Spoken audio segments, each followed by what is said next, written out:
તો ભાઈ આજે આપણે મેળો કરવાનો હતો ભણગોરનો, કે જે ભણગોર અને સણોસરી ગામમાં ભરાય છે, રણુજાનો મેળો એને કહેવાય છે. તો આપણે નીકળી ગયા સીધા રસ્તામાં બધા મિત્રોને મળતા ગયા અને પહોંચ્યા સીધા આપણે મેળાની અંદર. એક નાનો ટાબુરિયો ભેગો હતો ભાઈ, તો એને ત્યાં પહોંચીને સીધા હિંચકાને એવું બધું ધ્યાનમાં આવી ગયું એટલે એને બેહાડી દીધો એમ જ. પછી ઉતરવાનું પાછો નામ નહોતો લેતો. પછી મેં કીધું હાલ તને આમાં બે હું છે, તો કે ના આમાં તો મને બીક લાગે. અને એમાં જો કે એના બાપાને બીક લાગતી હતી. પછી બધા અમે ખાધી, ત્યાંથી દાબેલી ભૂખ લાગી ગઈ હતી બહુ. એટલે પછી અમે દાબેલી ખાઈને પાછો પાવર આવી ગયો હતો, આંગળી સીધતો હતો સામે. એટલે એને રાખ્યો થોડોક ટેડી બિયર પાસે. અને પછી ગયા અમે દડેથી ઘા મારવા. મેં કીધું આપણે એક દડો મારીને અહીંથી બેટનો મેળ કરી લઈએ, પણ આપણો મેળ ના આવ્યો ભાઈ, કારણ કે એ 2-3 ઘા માર્યા, બધા એમને વયા ગયા, મેળો લઈ કરી લીધો. પછી ઘડીક થાકીને બેઠા ખાટ લઈને પછી નીકળી ગયા શનિદેવ જવા દર્શન કરવા. ત્યાં તો ગાડીમાં જોયું તો કોઈ કે ભાઈ આરી હો કાચ તોડી નહીં ખાતા. એટલે મેં કીધું કાંઈ વાંધો નહીં. પછી ત્યાંથી વહી આગળ ભાણવરમાં ક્યાંય કાચ ગોઈતો મળ્યો નહીં આપણે.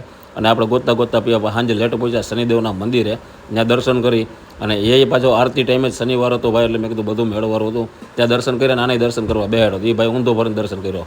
પછી ક્યાંય હચવાતો નહોતો, બેહાડો ગાડીને બોનટ ઉપર. પછી માંડ્યો રોવા. એટલે ત્યાંથી આપણે